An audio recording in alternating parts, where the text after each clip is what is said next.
cmpradio.net. It's the station.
cmpradio.net, man. You already know it's your boy Uncle P, and this is Uncomfortable Conversations, man, with your host, Uncle P. And Drea B, y'all. Let's go, man. Drea B is the host for tonight. Tonight is her show, her topic.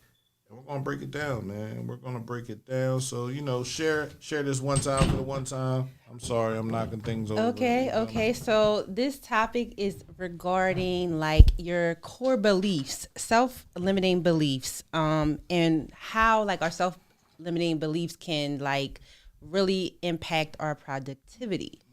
And I'm a firm believer that you should work smarter, not harder. And we often have what we say we have. And at the end of the day, like, like you think about things that we grew up with, like hard work pays off.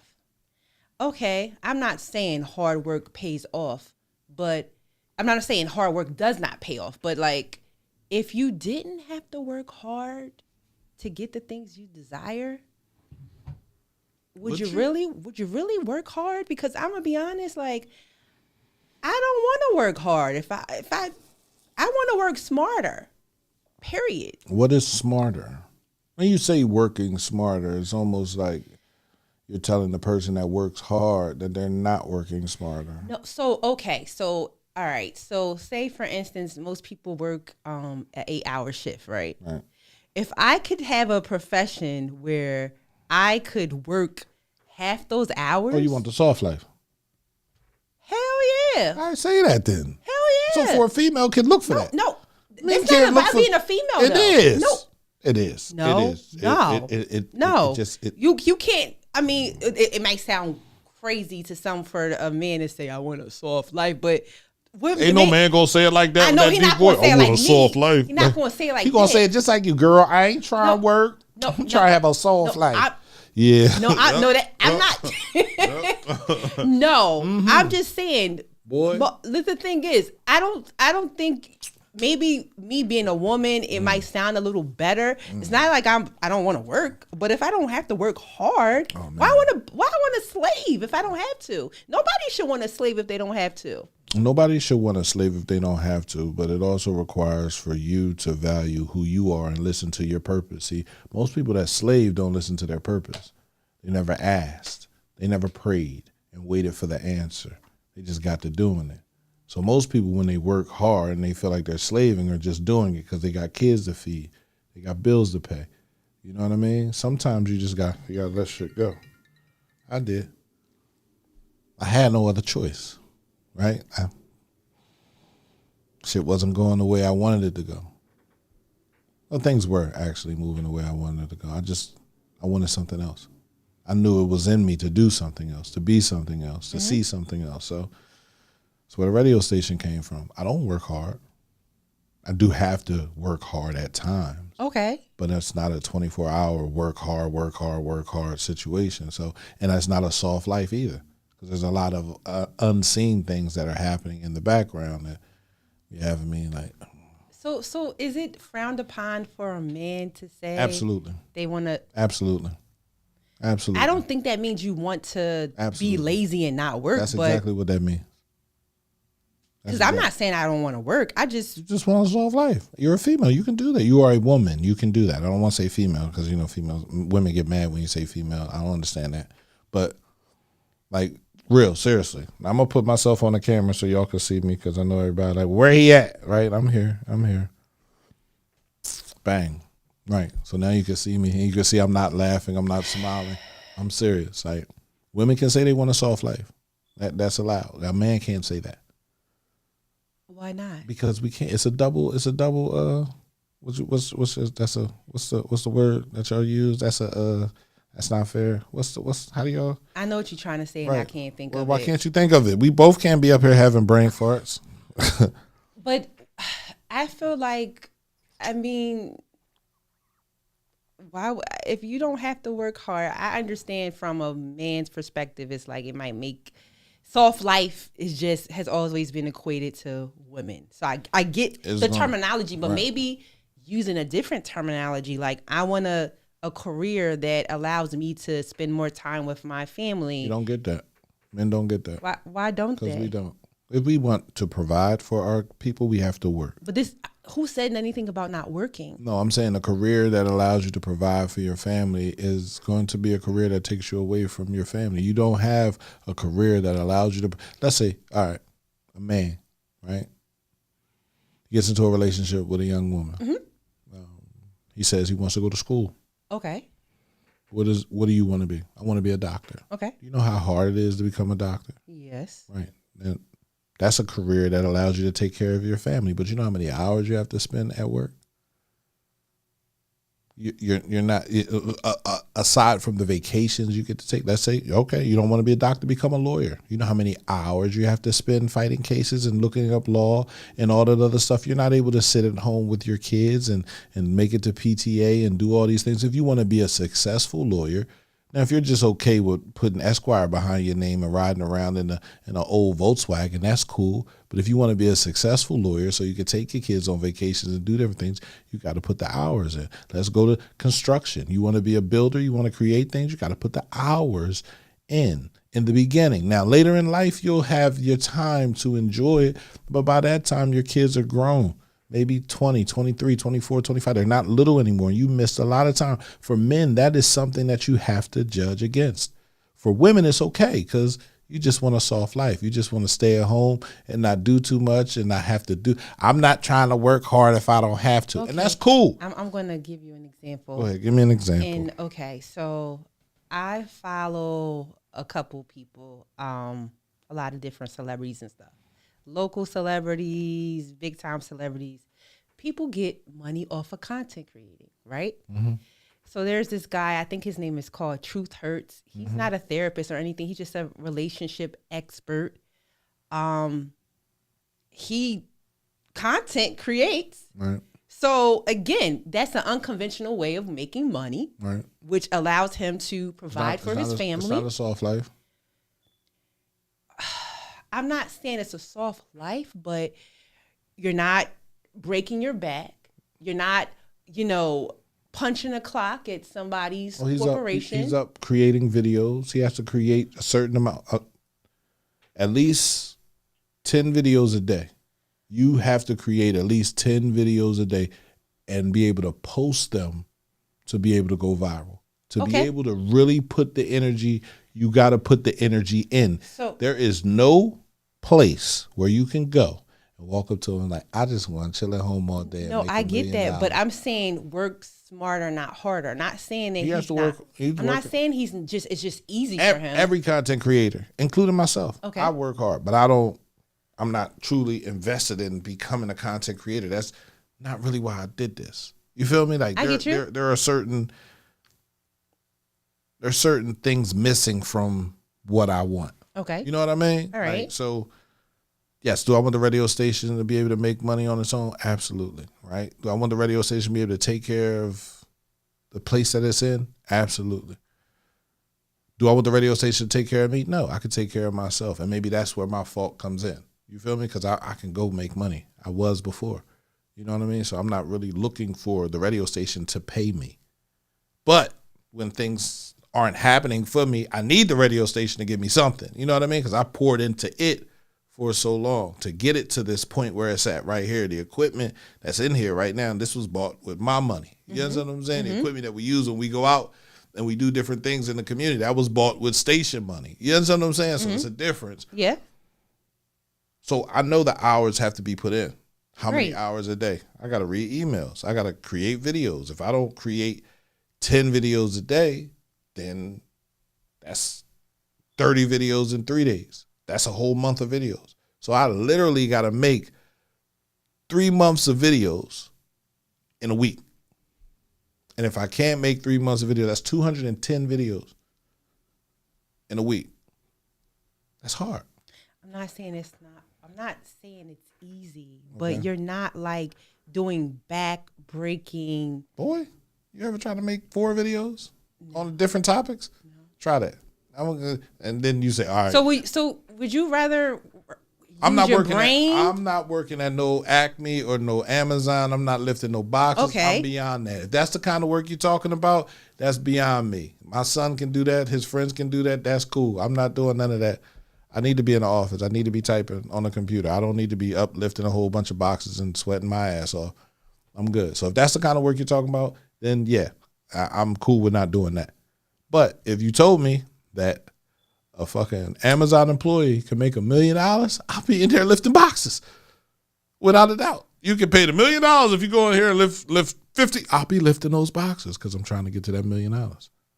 You know what I mean? So, Right. you know, it's the end game. What do you want at the end of this? So I have a question for you.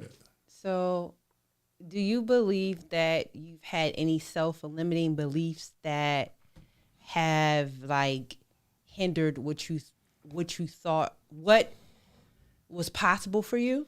Absolutely. I've had self-limiting beliefs, that have changed over the years. Okay. Right? When I was younger, it was more of a who was I? You know what I mean? People are going to talk about me because that's what they did. Right? My name was Jean-Pierre. Right? I was in a city full of people that knew each other but didn't really know who I was, where he come from. Thrown into Chester High School in 9th grade. Ain't nobody know me. You feel me? Like all these other kids, you know these other kids. So I'm alienated. I'm over here to the side, and the people that I chose to hang around weren't really my friends. You know what I mean? Like they were using me. Yeah, because I had a couple dollars. You feel me? Or my family had a couple dollars. They were using me because I was a good friend. You feel me? I wasn't the type to when you walk into a room and you know you really don't have any friends in the room, you always think when you walk back out of the room, they'll talk about you. So I never really left rooms. You know what I mean? Okay. Like, and that was something that I believe. So the fear of criticism kept me, and it tends to keep people invisible. You feel me? So no one really saw me. No one really knew about me. I was forgotten about. And that was okay for me. You feel me? Because then when I started in my first career of doing the things that I was doing, I noticed that it was good that I was invisible, that people really didn't know who I was, and I was just under the bridge. I didn't have to be out there in the open. So I think for a while I shrunk my goal of being a radio personality just to give people space. You feel me? Just to give people space to do whatever they wanted to do. I was a supportive friend that liked to shrink myself and thought I wasn't good enough, right? So that was when I was younger. As I grew up, right, it was more of when I started a radio station, who am I to do this? Like, I had to ask myself that so many times because the people around me, it wasn't like I had people around me that were telling me I was good wasn't like I was around people. I was a fuck boy. I was. You ain't shit. You running around here sticking dick in here, doing this, doing that. You ain't right. And I had to fight against that. Right. I had to push against that and say, no, I can do this. I can be right. I can do the right. And things don't always work out the way they're supposed to. You know, God sends you blessings, and the devil sends you things that just will fuck you up. So for me, it was understanding that I could own a radio station. My community was valuable enough to talk about. The people inside of it were valuable enough to get information and move with that information, and then just actually doing it. So I believed in it, and it's probably more, right? But I've had when I saw the text, and I was like, okay, this is a good topic, right? When I had tons of self-limiting beliefs in myself. You feel me? And I never really, people saw me and always thought I was arrogant. You feel me? It was just, I'm used to being invisible, so I really don't, why are you asking me? Why are you coming around me? Like, what's up? What you want? You feel me? And that's how I address people. What is it that you want? You're here for a reason. People don't come around me just to come around me. People don't hang around me just to hang around me. They want something when they come. And every time you say that really like, that's my experience. Like I have yet to ever have a friend that was a friend to me and didn't want something in return. Like, I'm just here to be supportive. I'm just here to listen. You feel me? It was always something being given. It was money, whether it was help, whether it was security, whether it was friendship, right? And it was friendship that was not really friendship because it only took you one time for something to happen for you to show who you truly were. And that's all I need. You feel me? I don't mind keeping people around that I know I can't trust, because majority of the people can't trust anyway. That's a lot to unpack there. Yeah. I'd rather know I can't trust you than to think I can trust you and find out that I can't. Boy, that hurts more.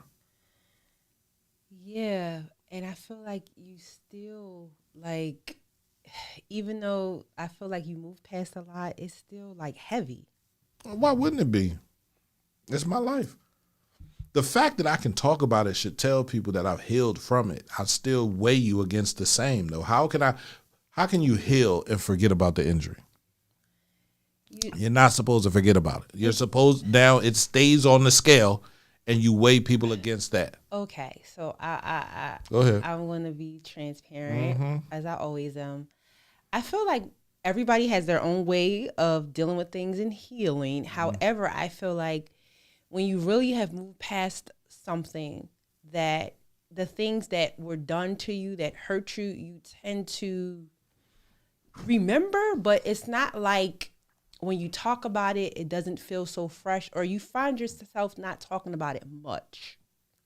Because as you heal, you're moving forward. You can't forget what happened, but it's like you're not, it doesn't sting when you talk about it, or you don't even have the desire to talk about certain things. I'll give you a perfect example. Okay? Why are you looking at me like that? I'm listening. So, for example, when I got divorced, at first, it was a real touchy situation, right? And when I talked about it, I got really riled up. Why? Because it was hurtful. Okay. Very hurtful. But as I moved past that hurt, it was just like, okay, I can talk about it and it doesn't sting. Actually, I don't really care to talk about it anymore. Right. Like now, if somebody asks me a question, I'll answer it, but it's like, it's not something like I want to talk about because I've moved past it. Even with my mom, hurtful situation, very hurtful, still carry some pain, right. But it doesn't sting like Mother's Day happened. And I'm like, this Mother's Day, I'm not crying. I'm not sad. I'm not. You didn't call her? Oh, I didn't call her. No, I didn't do that. So it's still pain there. No, it's the reality. If you read my post, what I've learned to accept what is. Again, Would I love to have my mom in my life? Absolutely. You ever tell her that? No. How can I tell her that if she doesn't answer the phone? You ever tell her husband that? Yes, I have. Yeah. And You ever go see her and tell her that? I haven't seen my mom since 2007. Wow. So again, Right. I chased her till 2017, and then I stopped. So again, it's not like, oh my God, I don't feel anything. Like, I like Mother's Day, like, used to be really painful, but it's like I've learned to accept. So it's like, if you ask me something about my mom, I will tell you, like, damn, I wish I had my mom, but it's not like a conversation where that I feel so much pain. So I feel like when you heal, not saying that those feelings just go away, but it's like when you talk about it, the twinge is just, it doesn't hit the same. And then you move to a point where it's like, it is what it is. I accept what happened to me. It wasn't cool. It hurt. I felt what I felt. I feel what I feel, but life goes on. Right. So again, I can't expect you to be like that because that's not where you at. You may not be there. It's not about. I don't think that's a place. I think that's a person. That's a person's attitude. It's not a place where a person goes into healing. Right. Everybody has their own healing chamber. And inside the healing chamber, there's therapy, there's shadow work, there's different things that people use to get through. There's meditation. You feel me? For me, not being able to, because I can forgive anybody. You feel me? Like, literally, I could forgive you. As long as you haven't done anything to my children or to my mother or to my sister, you know what I mean? Like, I could forgive you. So it's never about, oh, you can't forgive. I can forgive you. Like, you can lie to me. You can steal from me. You can do whatever you want to do. You say you sorry. All right, you cool. You can come back around, but I won't trust you as much as I did before you did what you did. Right? Okay, and I'm going to interject real quick. But that also goes for people trying to enter your life. So if somebody offended you or did something that harmed you, of course, you gotta, be vigilant about, if you want to let them re-enter your life, you have to be a little vigilant. I get that. No, they stay at the door. But when new people are coming in, if you're gauging them based off of somebody, you have to check them. You have to check them. They have to be checked. They have to be checked. You don't let somebody in after somebody just came in and shot up your club. You now have metal detectors out front. Nobody walks in without going through the metal detector. The first person you let not go through the metal detector comes in with another gun and shoots up the club again. Pause, not shoot up that club. But no, I know what you mean, but I'm just saying, like, So do you take people through tests? No, it's not. No, I'm not. What the hell do I look like testing you? You test yourself. People test themselves.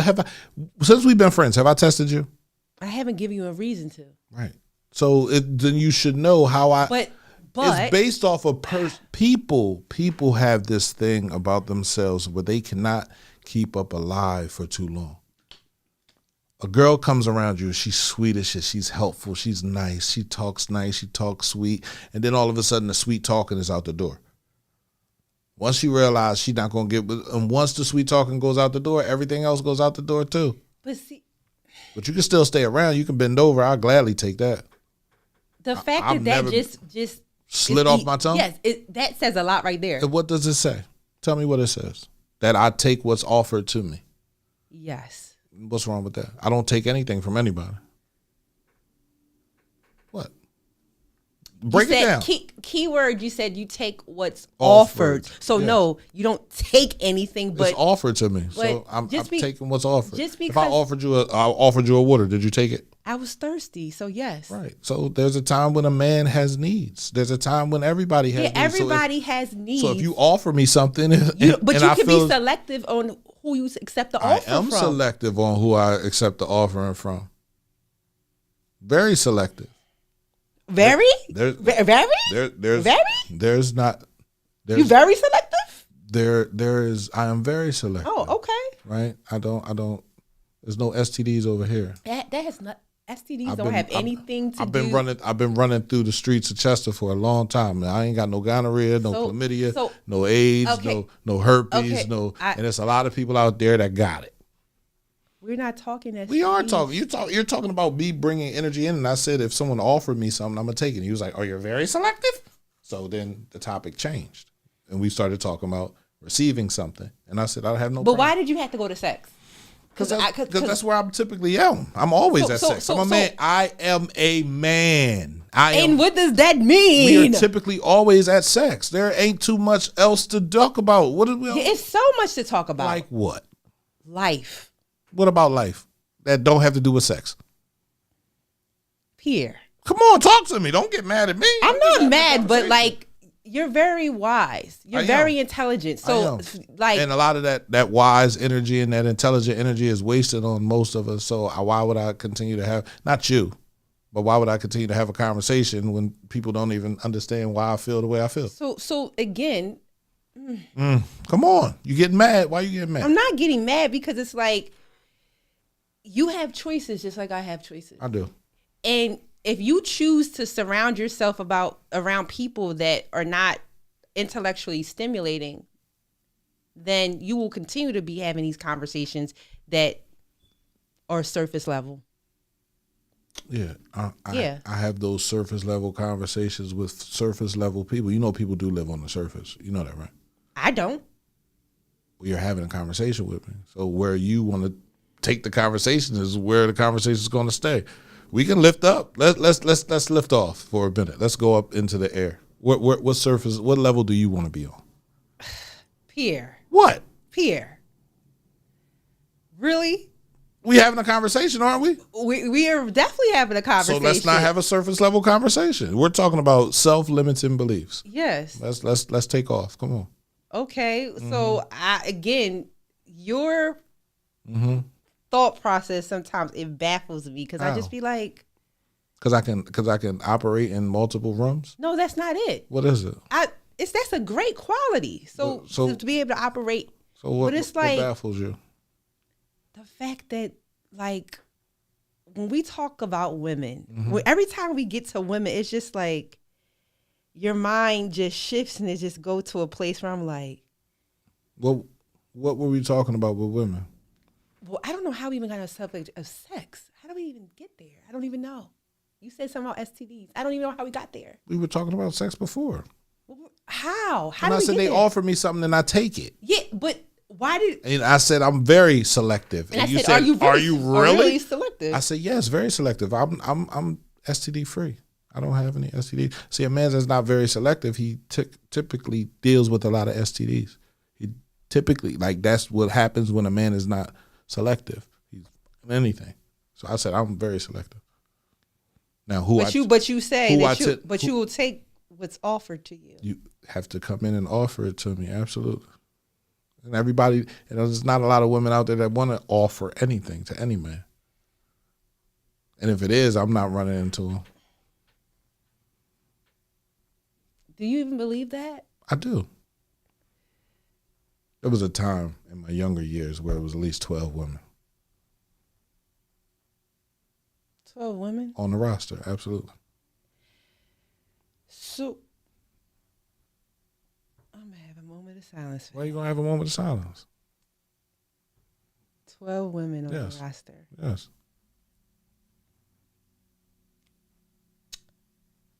There's so much to unpack. Go ahead. Let's see. You said you have a surface level conversations. These are the conversations that, not Jean-Pierre, yes. 12 women. So at that point in time when you had these 12 women, how empty were you at that time? Because clearly there was a void that you were trying to fill. I mean, we already talked about the void that I was trying to fill so many times.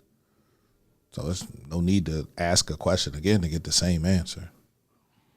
We've already talked about this. Now that I'm letting you in and I'm having a conversation with you, you said surface level conversation. My father, I was filling the void that my father left behind, a void that took out my mother as well. I was trying to find love and appreciation, right? The way I smelt it before, the way I felt it before, the way I saw it before, and it wasn't real. It wasn't real receiving it from the women that were out here because they didn't know how it felt. Right? I had a mother and a father that raised me up, that showed me what love was, that it was a team together, right? That they loved each other, that they worked with each other in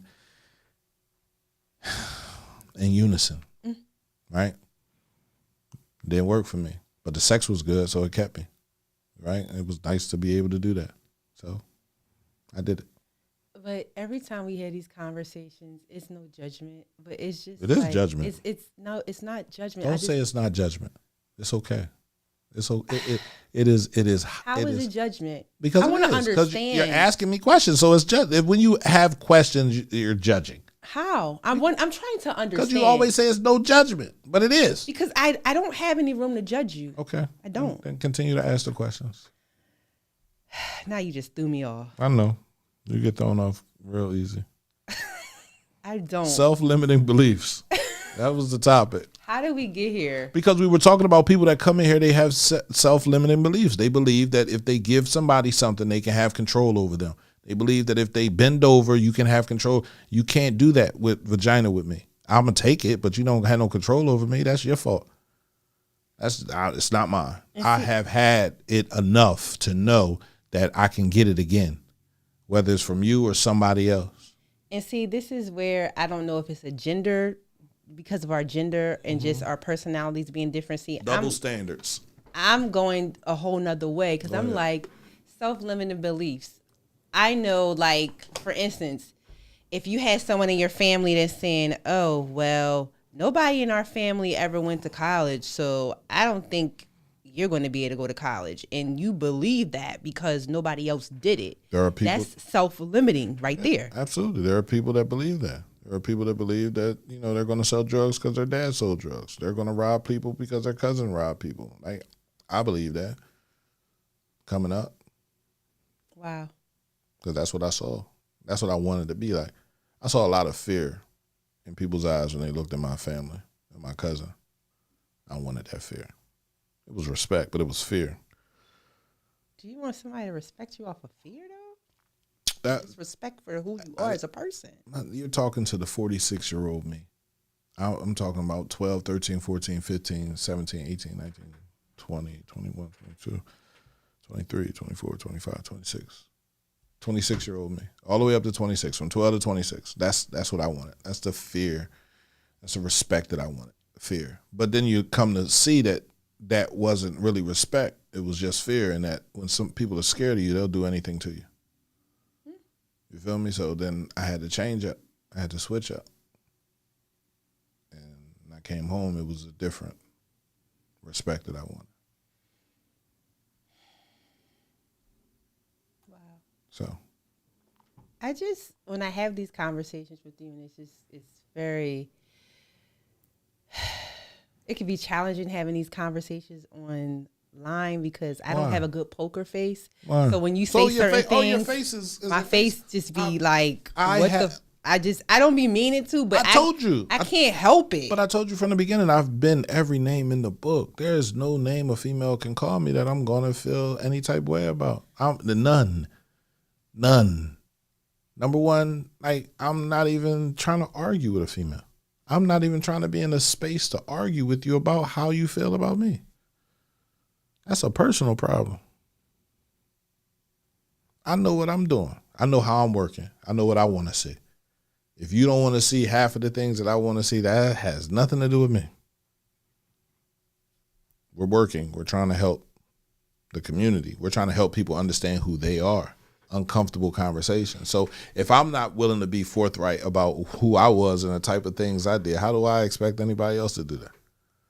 We're looking for guests to come through the show. Come through the show. Come on, let's stop playing. Invite the people through. They want to be invited in. Everybody want to be invited in. Everybody see the podcast want to be invited in. So everybody that's on the show right now, you're invited. But in the first season, I was just like, I would love to have someone sitting here having conversation. And they can bring their own topics. They can do what they want to do. But that's the thing. Is P gonna be P be telling the truth? I don't really want to tell the truth. I just want to. I want to keep BS, or I want to talk about something where I don't have to admit who I was back in the day and what I was doing. Well, I think this is why this podcast works because there's transparency on both ends. You speak your truth, you tell where we went wrong, and so do I. Is it comfortable admitting that I've had some fucked up ways? Absolutely not. Is it comfortable admitting that I had a lot of trauma. Absolutely. That's a lot of things I've talked about on here that has been very uncomfortable. But how do you help others if you're not willing to be transparent? How do you help others if you're not really willing to help yourself? And it's hard. It's hard. I was just talking to my sister on the phone. We were talking about self-inventory, right? Can you look in your cabinet and understand who you are, what you have, what you see, what you do, and who you help? Those are the first things you should be looking up in your cabinet to find out. So who am I, right? That's a big. There's a lot of people that feel some type way about something that they have no idea about. You know what I mean? Mm-hmm. And if I was to explain it, it would make other people look bad. You feel me? And that's not my job to make other people look bad. You feel me? My job is to just to keep moving and continue with the radio station and try to change what I can change along the way. But if you know me, you know what I'm about.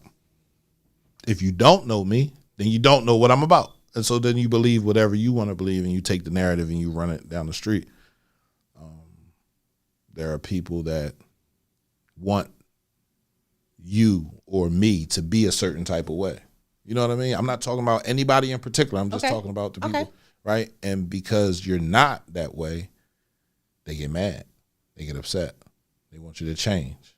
You know, if I change because you want me to change, I'm not being me. I'm being something that you want. Right. And what happens when you stop wanting to play with me, then who do I go back to being? So one thing I've been able to be since I started the radio station is me. You feel me? Like I'm not changing for anybody. If I want to say fuck, I'm going to say fuck. If I want to say ass, I'm going to say ass. If I want to say whatever I want to say, I'm going to say that. You feel me? That's just me. But people wanted to change.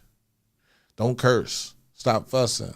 Don't drink. Don't do this. I had to learn that throughout the course of podcasting because this wasn't always water sitting next to me. Mm-hmm.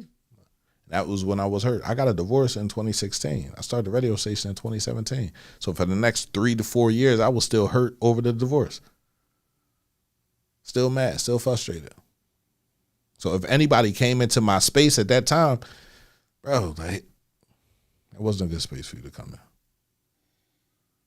I can say that now. I couldn't say that then because I didn't know what I was dealing with.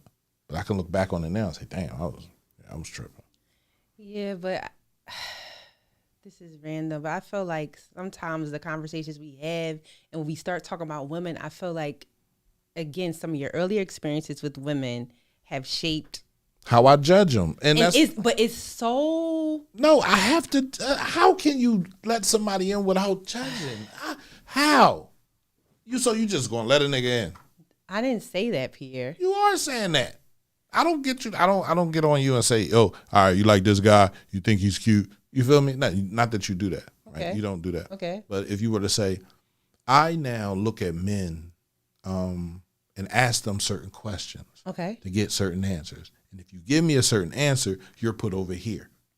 If you give me an answer that I think is appeasable to what I want, I put you over here. So now I'm able to separate the good fruit from the bad fruit. I'm doing the same thing. So I'm going to go back to what I've been saying for this is first and second season, that I hear what you're saying, but when you've done that self-inventory and you've done that inner work, not saying that you still don't do your little evaluation process, but certain people won't even come into your energy because your energy will repel shit that is not for you. I am speaking from experience. You're speaking from a female experience again. Okay. It's not a male experience. We don't have the same experiences. I agree. So absolutely. Guess what? My experiences aren't going to be your experience. I get that. And I will never say, oh no, your therapy ain't working, or you just cool with just doing. No, like we're two different people. There's tons of different people on this planet. There are tons of people different... look at things differently. People approach things differently. Like, I don't believe in soul ties. I do. Right. And that's females, because if you let him in, you're tied to him. No. Okay. Why do you believe in soul ties? Because I believe that we attract people based off of our level of healing or lack thereof. So when you have soul ties with people, most likely you guys are operating on the same frequency, and it's probably a low frequency. So, and it's probably a lot of trauma involved. So you kind of like, it's like a moth to a flame. Same, like different traumas, but trauma nevertheless. So, boom. And there you go. Because most of the people that you feel like that you can't get them out of your head, you can't get them away from you, y'all got shit in common that you may not even want to acknowledge. It may not like be exactly the same shit, but it's some of the same shit. If you really had to do some thinking about that. Y'all both got some heavy shit, some heavy trauma. Might be different levels of it, but nevertheless, y'all have that in common. And if you had to really, like, again, think about this off air, you had to do like a self-inventory and think about some connections you've had. Like, damn, she was in a fucked up situation. I was in a fucked up situation. She was depressed. I was depressed. She was trying to heal. I was trying to heal. And again, not saying that people can't heal together, but if y'all both have separate agendas, like you trying to go right, this person trying to go left, instead of we both trying to go left together, we both trying to go right together. I'm capable of saying that to a person. If you're trying to go right and I'm trying to go, I know where I want to go. I know where I'm trying to go. I'm trying to move with the radio station. So I'm not trying to be in a committed relationship. Yeah. We already know. Right? How many talk about this. All the time. All the time. Right? Because I've witnessed people that I was in a committed relationship with me not support me. But that was that. And I'm not willing to do it again. So you want a soft life, correct? There are certain things that you don't want. I can't sit here and knock you for wanting a soft life. How do you want a soft life? I am not a stranger to hard work, though. So let's be clear. I'm not a stranger to commit and be in a committed relationship with people that don't support me. I just said that. I'm not doing that again. I'm not. You shouldn't have to do that. So, but the thing is, I feel like because you had those experiences, you're like, oh, I'm not willing to even step my foot out in the pond and see what's out there. Bro, I step my foot out. I put my toes in the water. I catch, snatch them bitches out real quick. Exactly. Right. But I usually catch something. Somewhere for me to place my wine. It's just like... You're so loving and so like so many great qualities, but I feel like you still have this like it's not invisible wall. I see it. Yeah, it ain't invisible. And most. So what are you willing to do? You willing to not you? I'm saying whatever woman. Are you willing to climb this wall? Huh? She shouldn't have to climb the wall. No. Why? So I'm not. How old is we? We. You 46, I'm 43. We're not climbing walls. We both got to climb walls. You got a wall up, I got to climb. You got a wall, I got to prove that I can be a man that you can trust. You got a wall up that tells me I'm either going to climb it or knock it down, one or the other. 9 times out of 10, I'm going to knock it down. But you can knock it down too. It's not a wall made out of real bricks and stuff. Let's normalize not getting to situations where you have to jump through hoops. Let's normalize things just being organic and it just flow. Let's why it gotta be like I had to climb this wall, I had to break through this, like why we gotta do all of that? Because after the first 90 days the real you comes out. So if it takes you 90 days to get through the wall, by the time you get through the wall, the real you will be coming through the wall, not the fake person. If you have done the interwork, not the representative. You're talking about. I want to know how many women out here are healed. I want to. What I got to walk around. You be thinking I be living on another planet. I got to walk around with a. Are you a healed woman? I got to ask you, what makes you a healed woman? I got to figure that out. Then you got to ask me what makes me a healed man. Then you got to then. Do you have to ask? Then because you are a healed woman.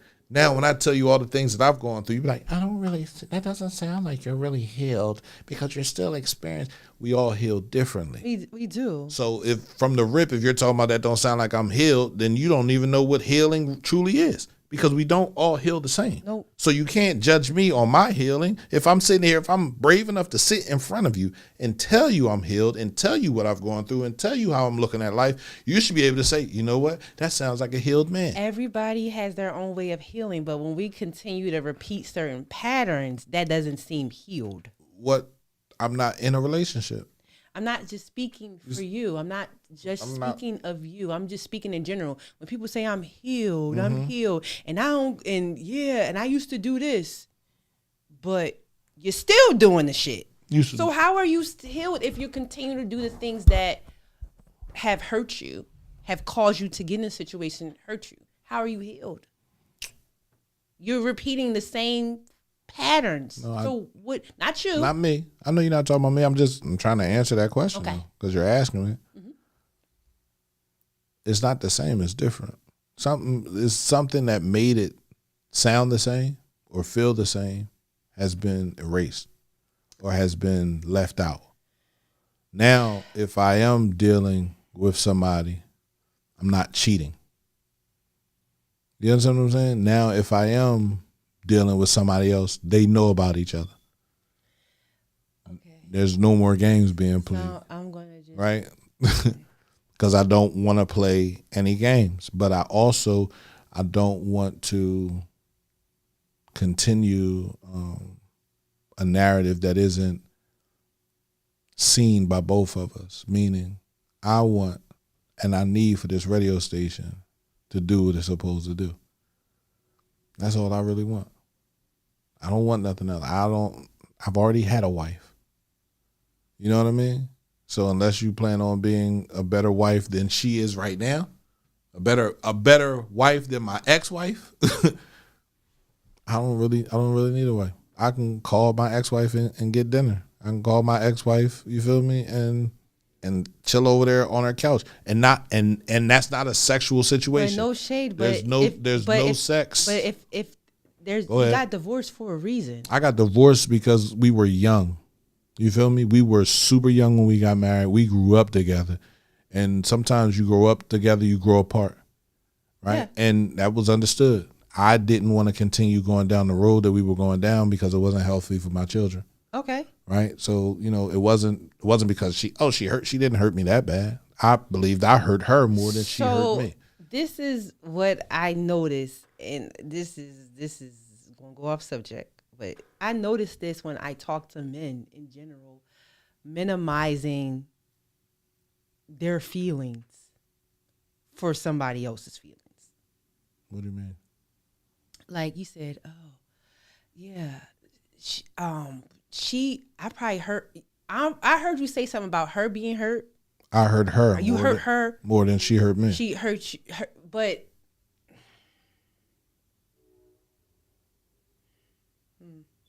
I'm not going to say anything else. I'll leave that alone. Well, say it. Why are you going to not say anything else? But what I will say is, like, what if she had hurt you more, right? Do you think you would actually say it? I feel like you minimize your. I'll be a female. If I was to say she hurt me more, I'll be a female, and most of the females out here will attack and say, "Oh, nigga, deal with it." That's. And guess what?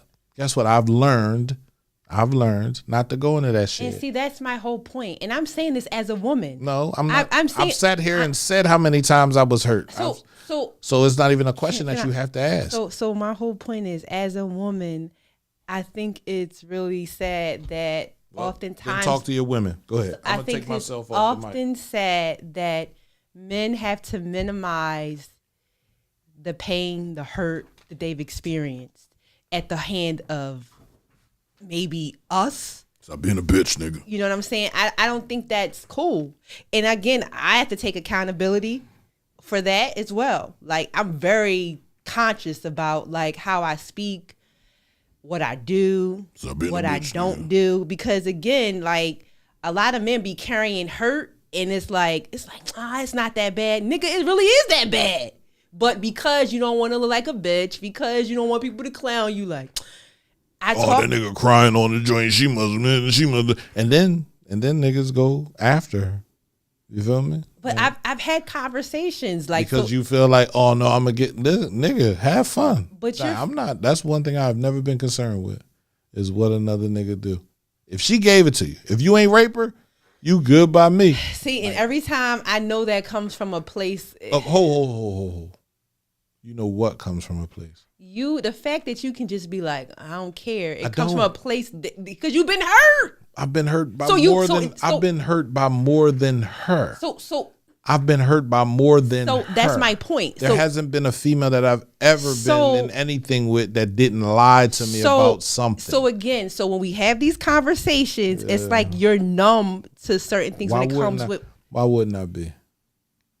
It's hard for me to have these conversations. I don't know why it's hard for you. You know why? Because I feel like I've been hurt bad, and I still choose not to. I still choose love. Yeah, because that's what you are, a girl. You were rainbows, butterflies. You always say that about me. Rainbows and butterflies. You always say that. That's because that's how most females view love. Rainbows and butterflies. Not happy endings, but here you go. Happy meadows. You feel me? A picnic basket. Sitting on a glass of champagne. But men see love as work.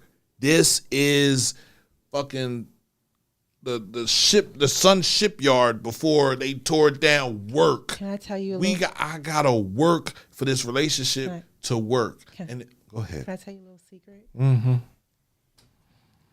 I have to work on being this whimsical. This is not an easy task. It's not rainbows, butterflies, and Skittles and whoop-de-doo. Like I've had to work to maintain this whimsical belief in love and belief in good things happen to good people. And what's so wrong with working it's nothing wrong, but this is not easy. I might make it look like it's a walk in the park, but it's not. I've never told you it was easy.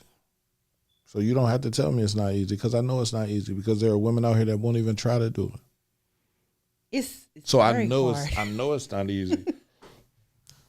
And most of these women are feeling pain from something that happened to them in their childhood.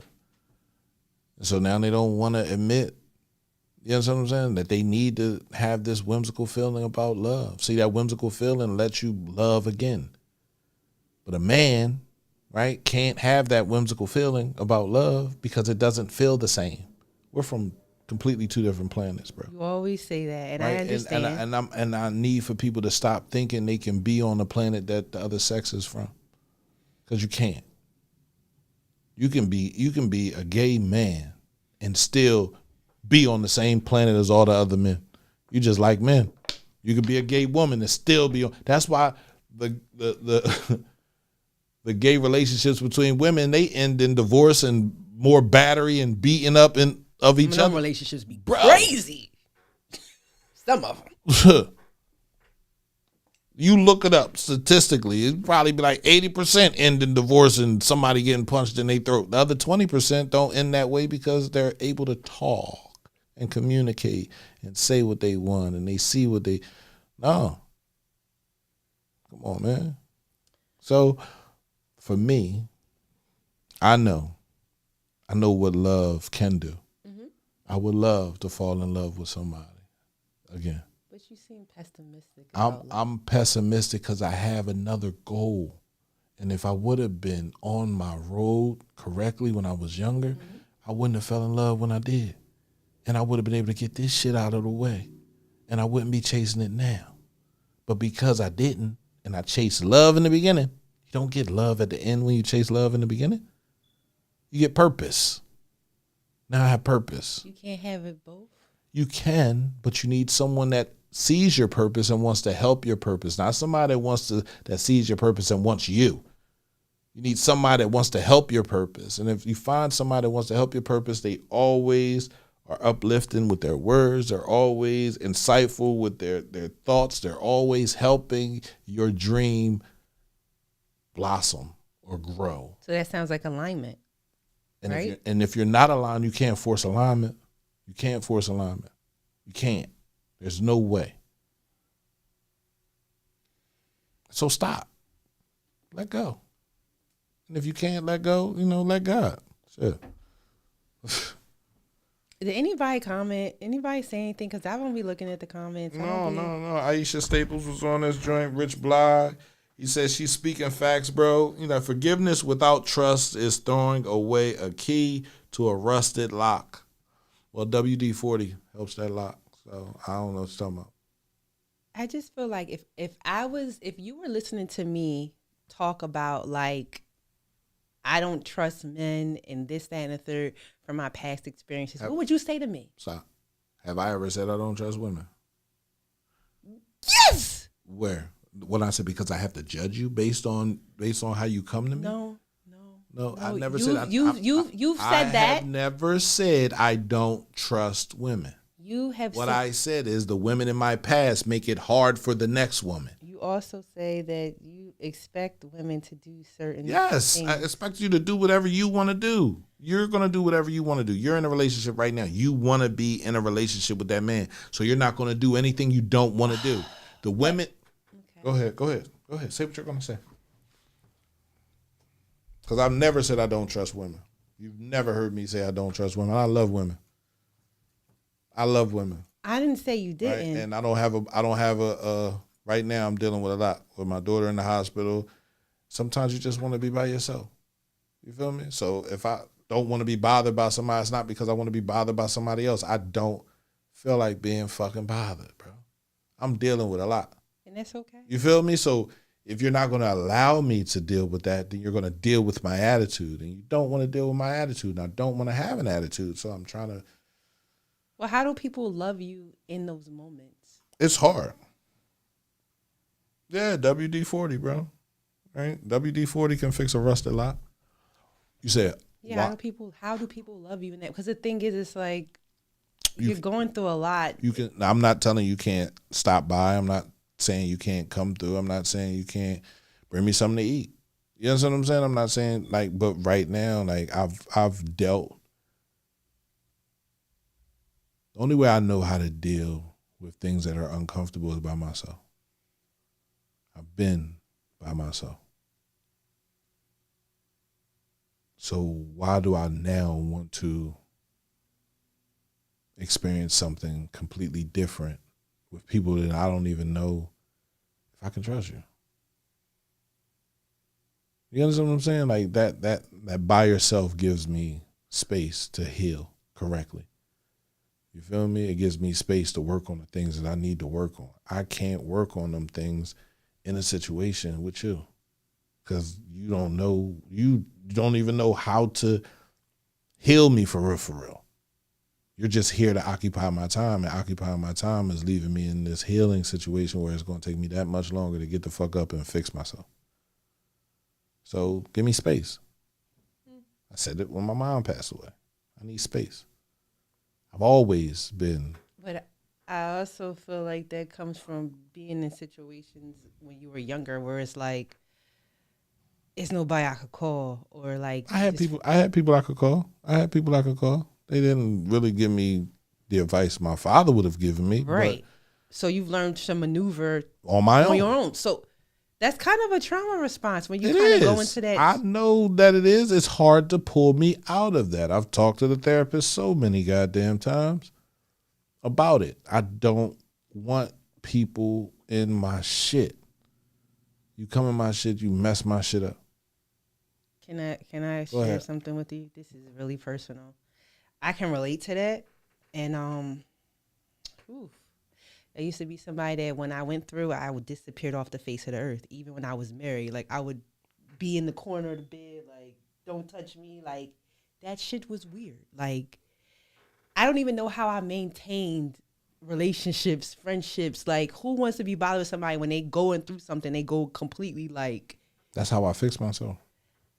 That's how I find out what I want. If I'm hanging out with you and we drinking every fucking night, I'm going to do something stupid. You feel me? Like, we know this. So why go out and why drink? If I go over to a chick house and that's just for the moment. So why go over there for the moment? You feel me? Right now, I'm praying right? I'm in my bed. I went to sleep last night. I put 2 patches on my arm, bro. I didn't even take a shower. I slept in these clothes, bro, because I guess it finally hit me. You know? Like, damn. I talk to my daughter every day. And now I can't talk to her. So it's for other people it's simple. Mm-hmm. It's not simple for me right now. Shit, Mother's Day was just Sunday. Yeah, I miss my mom. I wish my mom was here. She's not. I can't give that energy to everybody. I can't let everybody know how I feel. So when I want to be alone, nigga, leave me alone. Why can't you leave me alone? And how can you say you love me if I ask you to do something and you don't want to do it? Because you're scared somebody else going to come over here. Or you feel some type of way because it's somebody else. I don't want to be bothered by nobody. So what I will say is that I understand how it feels to need your personal space, but it's like sometimes what they say, an idle mind is the devil's workshop. So having too much alone time, it's like, okay, take your time to yourself, but don't stay isolated too long where your mind could just start going to another place. That's for somebody that's never been the devil's soldier. I was him. Okay. So I don't have time for that no more. Okay. I really don't. Okay. Like my grandma used to say, idle hands are the devil's workshop. I will pick up a pen and write about how I feel. I will pick up a pen and write a book on how I feel before I go out and try to find something to alleviate the pain that I'm feeling. I sit inside of my pain so I understand it. You feel me? And I sat inside of it yesterday and I understand it deeply. Why do I feel some type of way? Because it's scary. We were just here last Tuesday. I remember. The podcast. I was talking to her. I was talking to her too. Right? Yeah. For her to leave and something to happen. To get that call and I can't do anything to fix it. I can't make it better. That's heavy. That's my job. I'm supposed to protect her. So when shit like that happens, that weighs on me. Did I do my job? Am I doing my job? So now I'm at the hospital trying to protect her, still like talking to the doctors like, all right, what's going on here? But they're not used to that from a black man.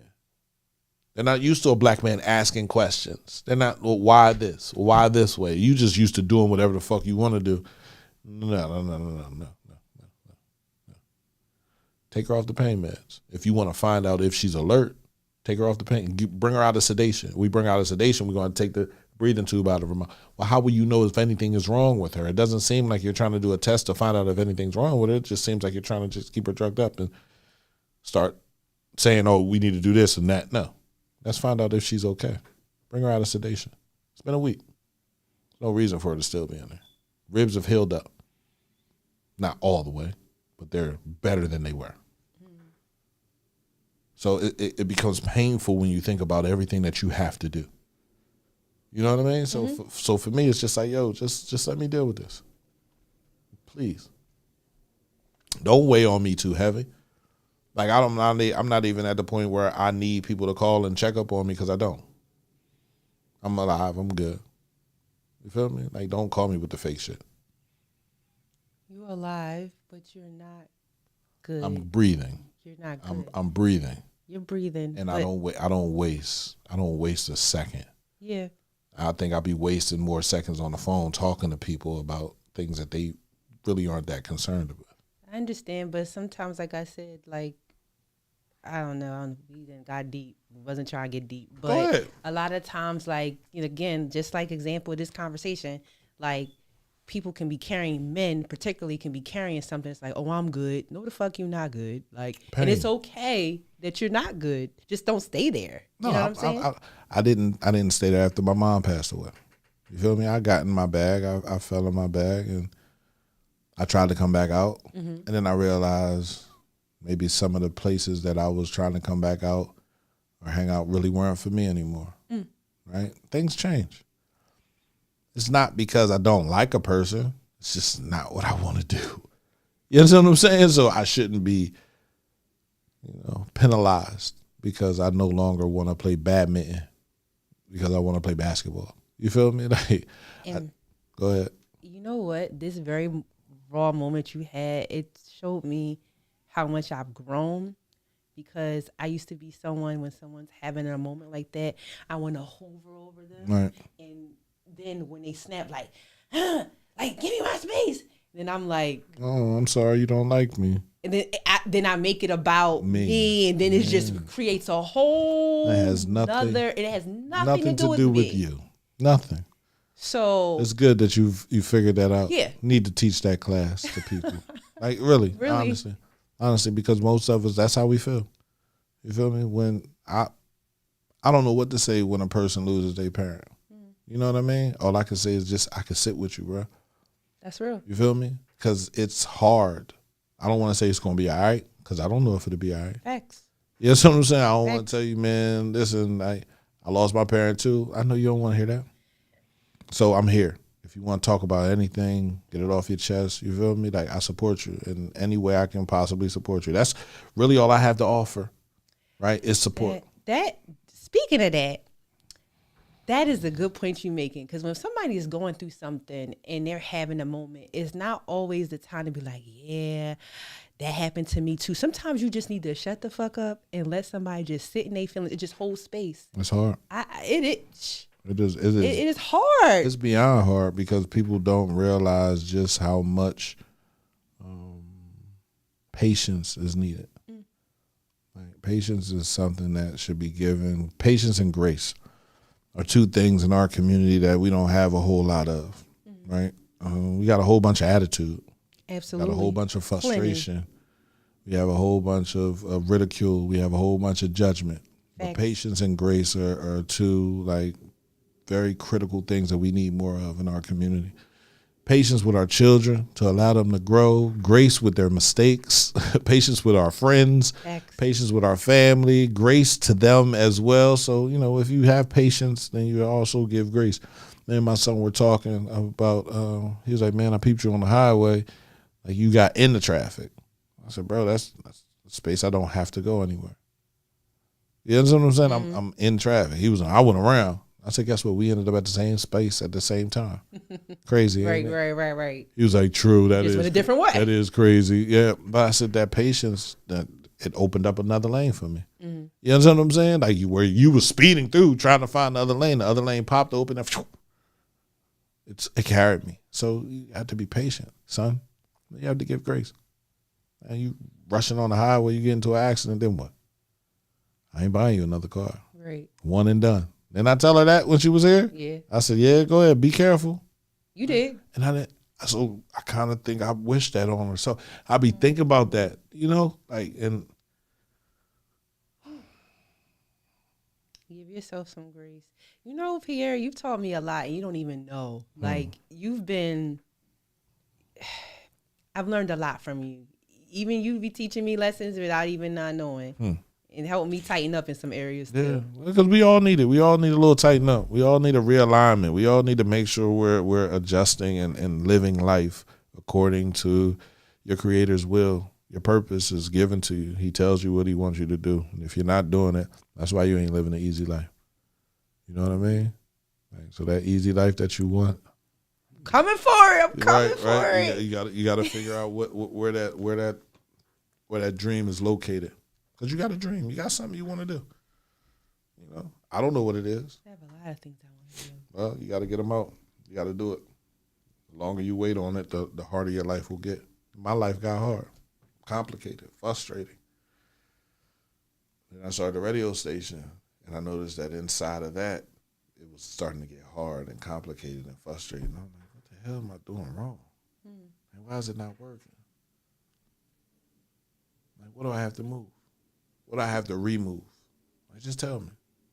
Then things started happening. Then my mother passed away. And I was already saying, like, I got to figure this out, right? Because I was working 2 jobs and doing the job to the best of my abilities. But that wasn't what I wanted to do. Only thing I ever wanted to do was a radio station. That was it. You know, and I wasn't able to focus on that because I had to work 2 jobs. You feel me? So it was pulling me away. But when I prayed and I asked God to just tell me what I was supposed to do, I had a dream that night, CMP radio, CMP radio, CMP radio, over and over and over and over and over again. So I woke up and said, all right, I'm going to quit both jobs. I'm going to focus on my family. You feel me? And back away. I have no ill will, or I don't wish any bad on anybody to do anything. Mm-hmm. I know who I am. I know what I wanted to see, and I'm going to continue to do that, right? But I want everybody to be able to get to their level of success. Just that easy. Just ask. Just pray and just wait. Just wait, because that prayer was way old. That waiting game, sometimes it be hard. But that's God trying to see if you're worthy of your blessing. That's all. It's just, are you worthy? Do you really want it? Here, I give you this. What you gonna do? You feel me? Like, and depending on how you take care of the little things that He gives you, that'll give Him more energy to give you some big things. That is so important to realize that, because I say that to my boyfriend all the time. Like, you have to be a good steward with the things that you're blessed with now, because if you can't even handle what you got now, how are you gonna get some extra stuff? Why you think He's gonna give you some extra stuff? Right. So you know what? I feel like it's not, conversations like this is rare. Like me, you, I'm a woman, you're a man, that have these like in depth, like we was having surface level conversation and we went deep. Like, I feel like this is needed more, but I feel like it's something that doesn't happen a lot. Well, it's not gonna happen a lot, because you got a man and a woman having a conversation that ain't surrounded around. And like I said, most of my conversations are surrounded around sex. Right. You feel me? But Right. we're having a conversation that can be surrounded by sex, but it can also, uplift some people, and it can also pull some people's coattail to understand what they're giving their community. You feel me? Like, and the things that you give your community, that's what God give you back. So if you give blessings to your community, you receive blessings. You feel me? If you give turmoil to your community, you receive turmoil. Right? If you give doubt to your community, you receive doubt. So I'm all about blessings and helping people, right? And continuing to fight for everybody. Everybody. So it gets hard. Well, I appreciate you even coming on today, because I didn't really expect you to even have the energy. And that just shows like how resilient you are. It kind of brings me back to the first time coming to the station when it was at the other place and you had a major life event and you still showed up. And I want to say this publicly, like. That's 2 years. Yeah, 2 years. 2 years to the date. Wow. It's crazy. Wow. That is so ironic. I don't think it's 2 years to the date. But it's really close. It could be. It's really, really close. It could be. But I feel like, you're somebody that you will push through whatever, no matter what. It's like you want to push through, but it's okay to sit down too. It's okay. We're talking about a 2 hour situation. You know what I mean? Where I get to talk to somebody and I get to do a live podcast. But you can always hit me up. Yeah, it's different in person. Yeah, true. You feel me? Like it's different to see your face, because you're. I can't. My face right, expressions you say can't everything, hide good, anything. bad. I'm so right. So when you so get expressive. So when you get mad at me, you're like, don't be mad. Oh my God, pig, because that's not what you. And you gotta listen to me, right, and not listen to judge, but listen to me, right, and I'm gonna tell you everything. Yeah, you are. You know what I mean? I'm not gonna play with you. But I appreciate that, right? First time you came through here, it was hard. I was doing a podcast, and I was like just dealing with life, and somebody wrote on my arm work, but I couldn't continue to work. You feel me? But we did the podcast, we got done with it, and it was nice. I cried after that first. I cried so hard. Yeah, I went back to the hotel. Like, I was bouncing from hotel to hotel during that whole situation. Wow. And went back to the hotel and I cried. and I mainly cried because I had to be so strong for my kids. You know what I mean? I was mainly crying because I had to be strong for my sister. I had to be strong for all the women in the family. You feel me? That I can hold them up. At the same time, I just lost, my backbone. Right. And now I understand that she was really my covering. Man, I was able to do and be whatever I wanted to be underneath of that cover. Now my cover is lifted up and I'm exposed, and I don't feel good. It doesn't feel bad though. You know what I mean? It just makes me wonder. Will I ever receive another covering? Right? Will I ever receive someone who I feel is worthy of putting a cover over top of me? You know what I mean? It also makes you realize your strength. Absolutely. Right. Those are some heavy shoes to fill. They are. I feel like that person is going to have to, they don't have to be like super religious, but they're going to have like some serious grounding. Like they're going to be grounded, like planted firmly, like sturdy. They can't be no shaky person. No, they don't have to be shaky. They just have to know where their steps are going. They don't have to be grounded. They don't have to be cemented in because I ain't say cemented, but sturdy. I'm a person that likes to take off. And honestly, I'm, with everything that's happening, debating whether to stay. You know what I mean? So, things happen, man. And I just want to find somebody that's for me. You feel me? Not for me because they want to make me believe that they for me, but really for me. For my shit, for my attitude, for my energy, and I want to be for theirs too. Because nobody could be loving 24 hours, 7 days a week. You feel me? There'll be some moments where you get on my fucking nerves. There'll be some moments where I get on yours, but how do you deal with that? If you deal with that through attitude and anger and yelling, then get away from me. But if you can come to me and get up underneath of me and be like, okay, we ain't got to say nothing. We can just chill. I'm cool with that. You feel me? So I think you'll eventually get it. That's not what you was just saying a couple minutes ago. You ain't never gonna find nobody because you keep judging and you. Because listen, it's like I know that you have the tender heart and you can be really sweet, right. But I also see that it's like cutthroat. It's like an extreme. If when you on the sweet side, you on the sweet side. But when you cutthroat, it's like you have to be. Where the fuck is the middle, Pierre? There is no Where's middle. the middle? So that people understand with me, there is no middle ground. You're either on one side or the other. There is no middle ground. There is a gray area in some. That's uncertainty, and I don't like uncertainty in my religion, in my relationship. I don't want uncertainty in my relationship.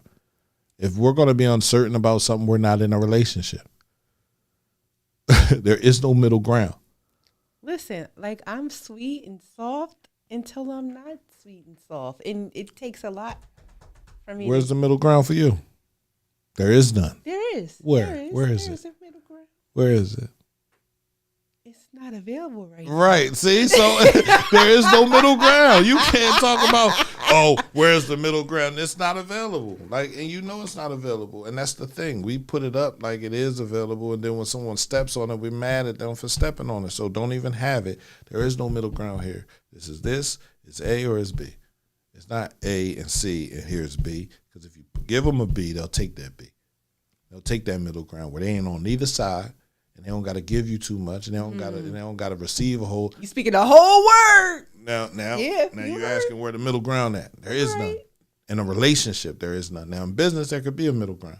You feel me? Like you want to donate money. You just want to be the money man. All right, you over there. You don't have nothing to do with the decisions we make over here. We got to produce money, and if we don't, we don't. But you gave up the money to do that. You feel me? And if you want to come in here and change some things, now you want to be a partner. No, you want to be a CEO? These are the jobs you got. Go out there and talk to the companies about bringing money in. I'm looking for people like that, people that want to grow, people that want to help. You know what I'm saying? Not people that want to sit there and look at me like I got to do all the work. And then when the money come in, you looking at me like you deserve to be paid. Not if I'm doing all the work. I'm not saying anybody's doing that now. Right. I'm just saying. You feel me? Shit happens, man. Well, y'all, we went all around the bend with this. We talked about self-limiting beliefs. We talked about trauma. We talked about relationships. We talked about trust. We talked about a lot of things here. And that's the beauty of this podcast. We really have uncomfortable conversations. And you can see, like, me and Pierre, we really can talk. We really can talk. And I love the dialogue that we are able to have. And it's been like that from day one. It has. So I'm very grateful. Very, very, very grateful. Is there anything you would like to, to say or share? I think we talked about a lot of what truly makes a self-limiting belief a self-limiting belief. Mm-hmm. Your trauma from when you're younger, you feel me?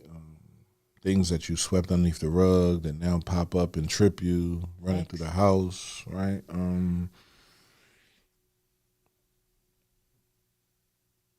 You have to believe that you are great.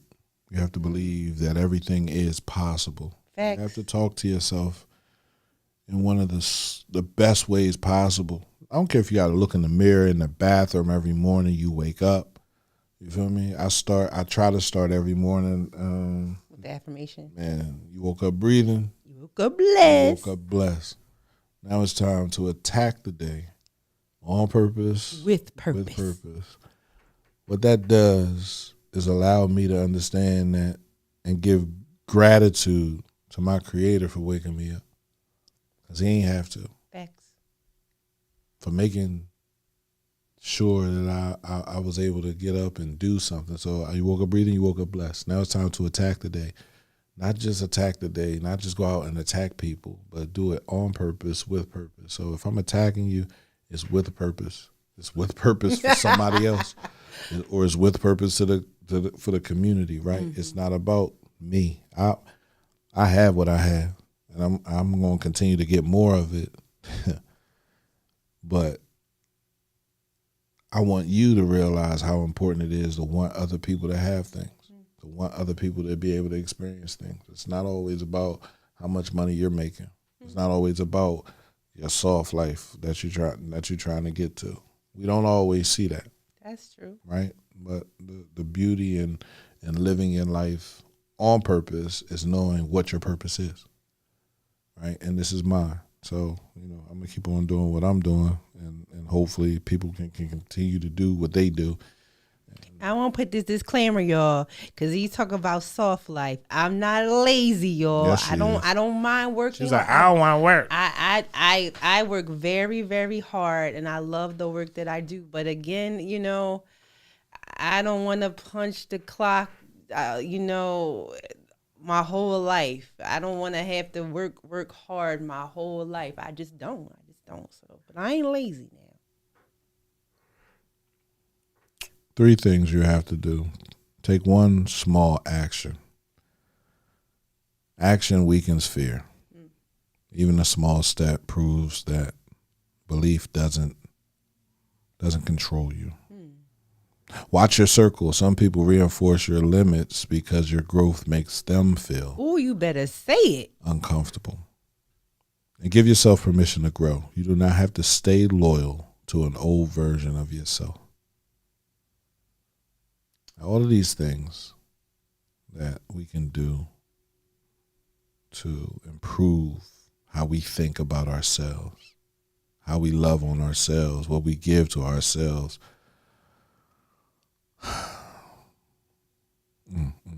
I gotta speak on that.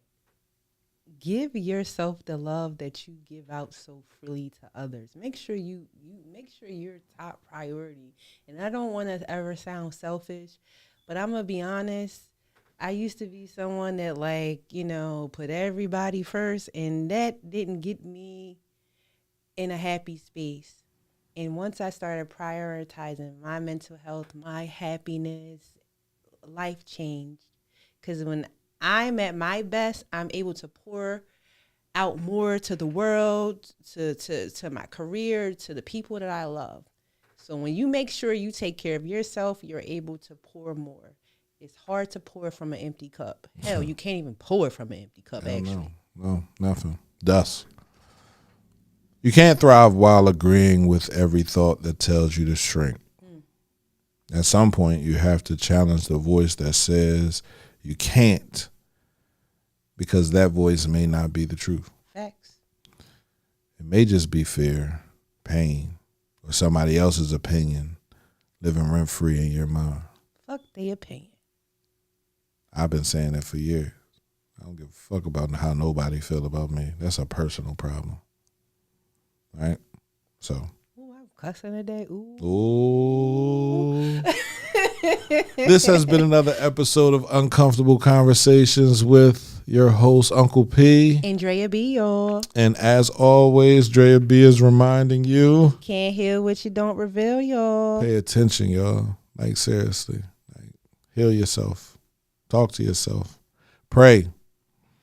Give energy. I want to thank everybody for the text messages, for the prayers that's going out for my daughter. I appreciate you. I appreciate everybody so much. Yeah, she gonna get better. She sure is. We're out here.